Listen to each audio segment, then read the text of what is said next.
안녕하세요. 사랑하는 성도님, 영혼의 샘물, 은혜의 자료심을 축복합니다. 생명의 주님이 우리와 함께 하십니다. 우리와 함께 하시는 주님을 찬양합니다. 기도합시다.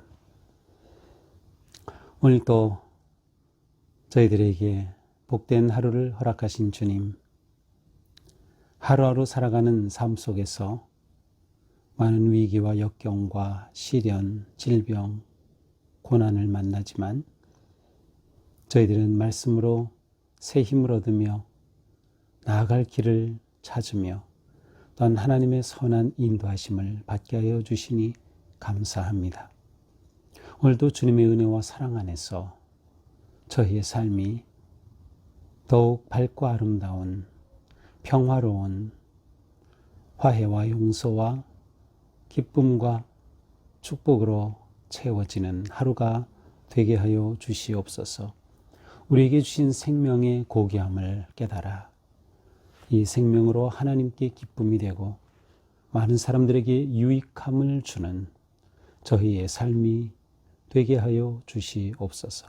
예수님 이름으로 기도합니다. 아멘. 오늘 말씀은 창세기 5장 1절에서 32절입니다. 이것은 아담의 계보를 적은 책이니라. 하나님이 사람을 창조하실 때에 하나님의 모양대로 지으시되 남자와 여자를 창조하시고 그들이 창조되던 날에 하나님이 그들에게 복을 주시고 그들의 이름을 사람이라 일컬으셨더라. 아담은 130세에 자기의 모양 곧 자기의 형상과 같은 아들을 낳아 이름을 셋이라 하였고 아담은 셋을 낳은 후에 800년을 지내며 자녀들을 낳았으며 그는 930세를 살고 죽었더라. 셋은 105세에 에노스를 낳았고 에노스를 낳은 후 807년을 지내며 자녀들을 낳았으며 그는 912세를 살고 죽었더라. 에노스는 90세에 게난을 낳았고 게난을 낳은 후 815년을 지내며 자녀들을 낳았으며 그는 905세를 살고 죽었더라. 게난은 70세에 마할랄리를 낳았고 마할랄리를 낳은 후 840년을 지내며 자녀들을 낳았으며 그는 910세를 살고 죽었더라. 마할랄렐은 65세에 야렛을 낳았고 야렛을 낳은 후 830년을 지내며 자녀를 낳았으며 그는 895세를 살고 죽었더라. 야렛은 162세에 에녹을 낳았고 에녹을 낳은 후 800년을 지내며 자녀들을 낳았으며 그는 962세를 살고 죽었더라. 에녹은 65세에 무두셀라를 낳았고 무두셀라를 낳은 후 300년을 하나님과 동행하며 자녀들을 낳았으며 그는 365세를 살았더라. 에녹이 하나님과 동행하더니 하나님이 그를 데려가심으로 세상에 있지 아니하였더라. 무두셀라는 187세에 라멕을 낳았고 라멕을 낳은 후 782년을 지내며 자녀를 낳았으며 그는 969세를 살고 죽었더라. 라멕은 182세에 아들을 낳고 이름을 노아라 하여 이르되 여호와께서 땅을 저주하심으로 수고롭게 일하는 우리를 이 아들이 아니하리라 하였더라. 라멕은 노아를 낳은 후 595년을 지내며 자녀들을 낳았으며 그는 777세를 살고 죽었더라. 노아는 500세 된 후에 셈과 함과 야벳을 낳았더라. 아멘. 네, 오늘 말씀은 아담의 계보입니다. 그래서 아담으로부터 노아에 이르기까지 10대에 이르는 그 계보들, 후손들을 쭉 열거하고 있습니다. 자, 1절, 이것은 아담의 계보를 적은 책이다. 그렇죠? 아담의 계보입니다. 언제부터? 하나님이 사람을 창조하실 때 하나님의 모양으로 지으시되, 그렇죠. 하나님의 창조 때, 곧 아담과 하와를 지으신 때로부터 시작해서 노아에 이르기까지의 계보입니다. 자, 하나님은 사람을 지으실 때 어떻게 남자와 여자로 지으셨어요. 2절. 근데 물론 이제 이 2절에서 남자와 여자는 우리 글의 남자 여자라기보다는 이제 수컷 암컷이라고 하는 그러한 의미의 단어들입니다. 그러니까 여기서 이렇게 수컷 암컷의 의미로 사용한 것을 보면 이렇게 사람을 지으셨을 때 하나님께서 생육하고 번성하라라고 말씀하신 그 의미가 좀 더 담겨 있다라고 볼 수 있습니다. 자, 하나님께서는 창조하시던 날에 그들에게 복을 주시고 그들의 이름을 사람이라 일컬었다. 자, 사람이라고 한다는 아담입니다. 아담이 고 사람이에요. 그러니까는 아담을 지으셨을 때 그 사람을 지으시고 너는 사람이야 라고 하신 거예요. 그래서 아담이 사람이라고 하는 그런 뜻을 가지고 있습니다. 자, 이렇게 아담이 하나님께서 이 아담을 지으셨죠. 그리고 이제 아담은 130세에 자기 모양 곧 자기 형상과 같은 아들을 낳아 이름을 셋이라 하였다. 자, 원래 아담은 카인과 아벨을 낳았죠. 그런데 카인이 아벨을 죽였고 이제 앞에서 우리는 카인의 계보를 짧게 보았고 그리고 이제 오늘 본문은 아담의 계보예요. 자, 카인은 하나님께서 이루어 가시는 계보 안에 들어오지 못한 것이죠. 오직 하나님께서 주신 셋이라고 하는 이 셋을 통해 아담의 계보가 진행되고 있음을 보여줍니다. 하지만 아담의 형상, 자기 형상과 같은 아들을 낳아 셋이라고 하였는데 아담의 형상은 하나님이 처음 지어주셨던 그 하나님의 형상이 깨진 오염된 형상이라고 할 수 있어요. 그래서 아담 이후의 모든 자녀들은 바로 오염된 형상 곧 우리가 흔히 말하는 원죄의 DNA를 가진 그러한 형상으로 지음을 받은 거죠.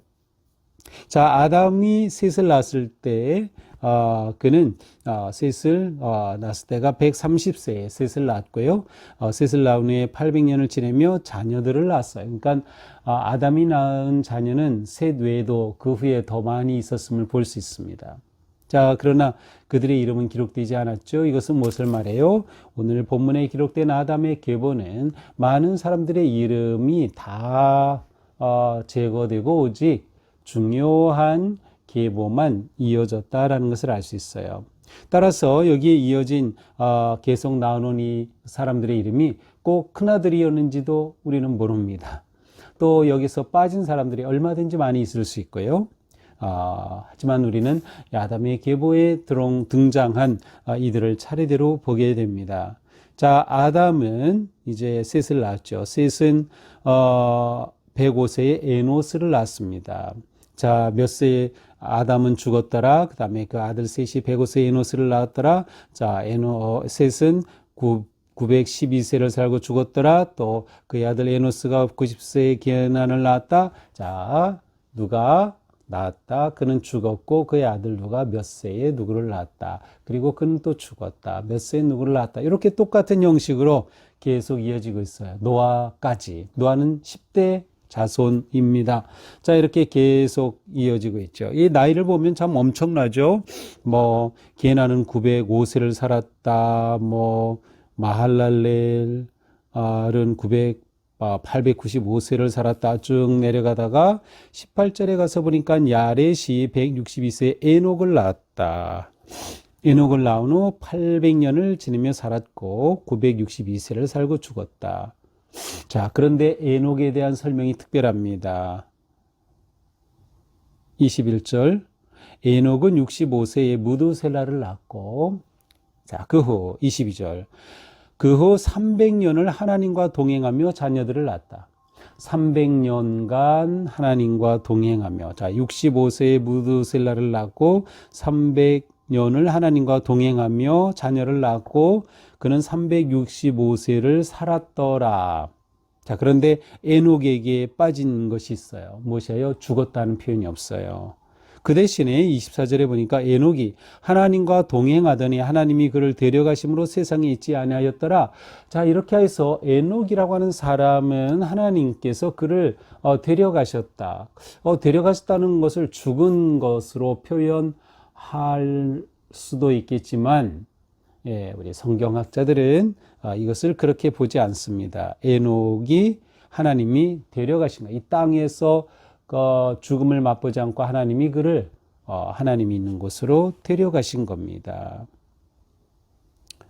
그러므로 에녹은 성경에서 아주 특별한 사람으로 언급이 되죠. 그것은 죽음을 맛보지 아니한 사람이에요. 죽음을 맛보지 아니한 사람. 이렇게 에녹이 죽음을 맛보지 아니하면서 하나님과 동행했다. 하나님과 동행했다. 이것이 가장 중요한 표현입니다. 에녹을 표현할 때 하나님과 동행한 사람. 1년 365일인데 365세를 살고 하나님의 부르심을 받아 죽음을 보지 않고 올라간 사람. 자, 이후에 이제 에녹이 무두셀라를 낳았고, 무두셀라가 라멕을 낳았고, 라멕이 노아를 낳았죠. 자, 이 중에서 나이가 제일 많은 사람은 누구였어요? 무두셀라. 27절, 그는 969세를 살고 죽었더라. 969세에 엄청난 장수를 하였습니다.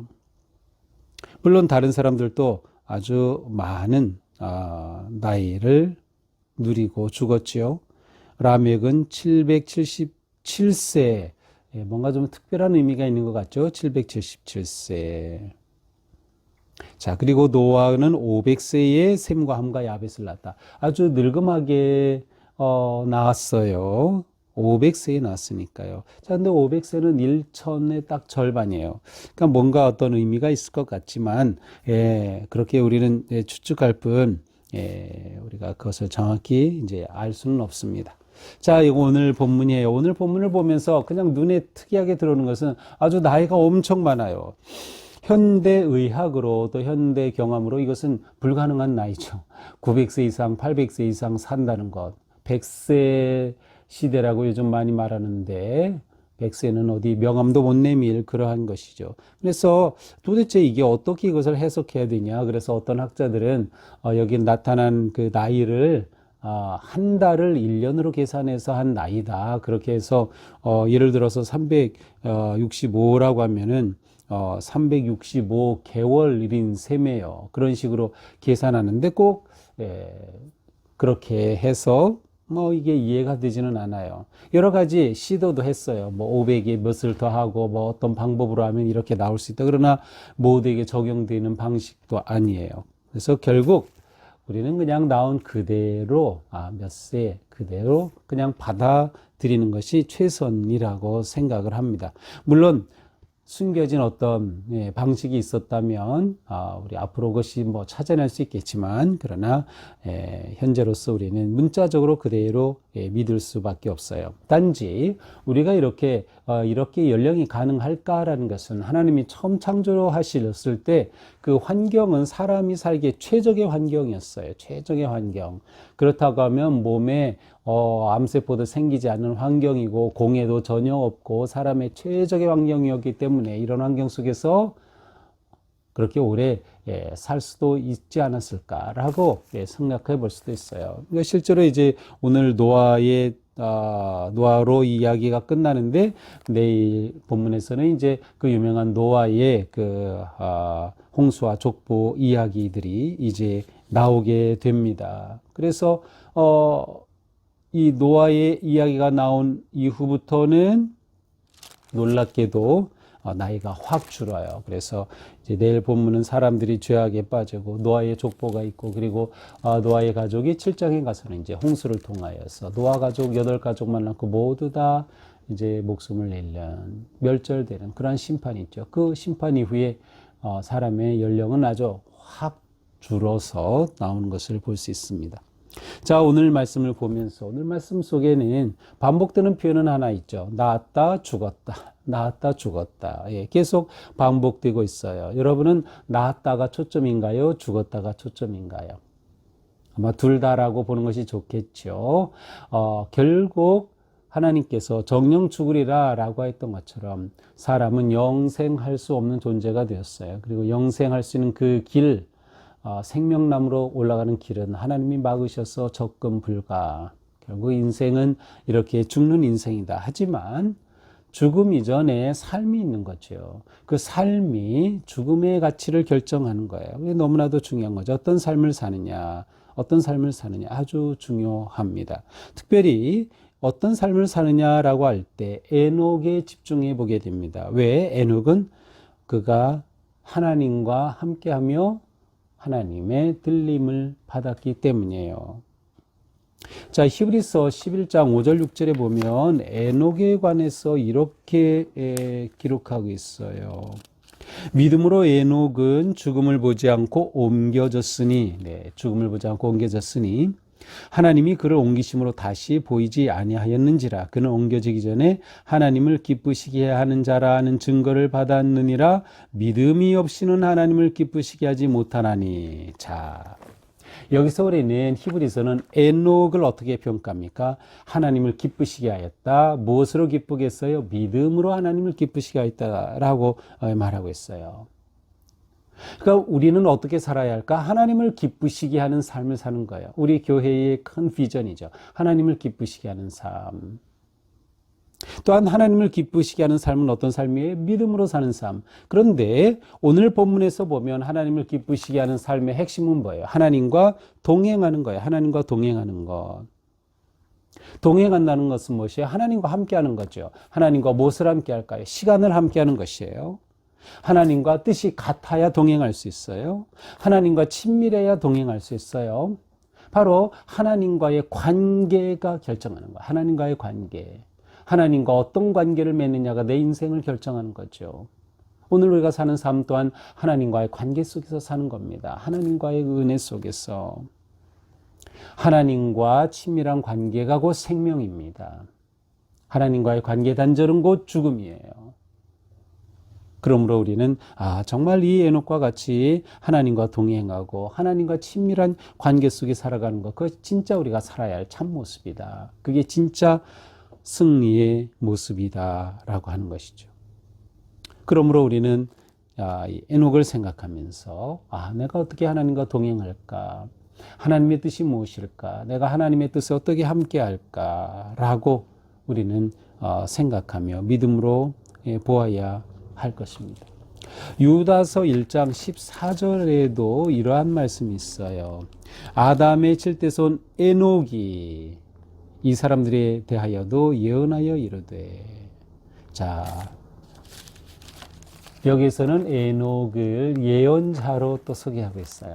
자, 이것을 보면 에녹이라고 하는 존재를 아주 특별하게 보았음을 알 수 있죠. 아주 특별하게 봤어요.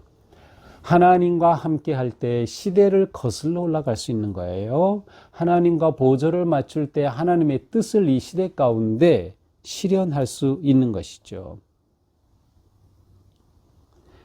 오늘 우리는 살아가면서 정말 하나님을 구하는 삶을 살자. 또한 앞에서 가인의 후손들은, 가인의 후계자들은 여러 가지 많은 문명의 기원이 됐어요. 산업과 기술과 예술의 기원이 다 되고 문명을 이루어간 그러한 가인의 후예가 또 후예들의 명단이 쭉 나오고 있어요. 하지만 우리에게 중요한 것은 무엇일까요? 아담의 계보가 되는 거, 아담의 계보로 들어오는 거예요. 다시 말하면 우리에게 중요한 것은 문명이 아니라 하나님과 동행하며 함께하는 거룩한 성품을 세우는 것. 이것이 우리에게 더 중요하다. 요즘 한없는 AI와 온갖 기술이 발전하지만 그렇게 됐다고 우리 삶이 편리해지는 것으로 끝나는 게 아니죠. 그 속에서 끊임없이 악한 일들이 생성이 돼요. 악한 것들이 넘쳐나요. 오히려. 결국 중요한 건 뭐냐? 거룩한 성품을 갖추느냐. 이게 중요한 거. 결국은 사람이다. 우리가 이 어떠한 시대 속에서도 하나님의 거룩한 성품의 사람들로 세워져 가야 하는 것이죠. 하나님과 동행하면 하나님과 닮아갈 수밖에 없어요. 하나님을 닮아가는 모습이 곧 하나님의 형상을 회복하고 거룩한 성품을 형성하는 것이죠. 우리 모두는 진정한 참 생명의 계승자가 되어야 되겠다. 아담이 낳고 이렇게 했던 것처럼, 그리하여 생명이 계속 이어져 갔던 것처럼 우리가 하나님의 형상을 회복하는 생명 전수의 성도들이 되어야 되겠다. 생명 전수는 뭐예요? 믿음을 계승하는 거죠. 하나님에 대한 사랑을 계승하는 것이죠. 예수 그리스도 안에서 우리는 참 생명을 얻었어요. 아담으로 인해 죽음과 멸망이었지만 예수 그리스도로 인해 구원과 생명이 왔어요. 그러니 우리는 이 구원과 생명을 계승하자, 전달하자. 낳고처럼 계속 생명을 전달하는 그러한 거룩한 하나님의 자녀가 되어야 할 것입니다.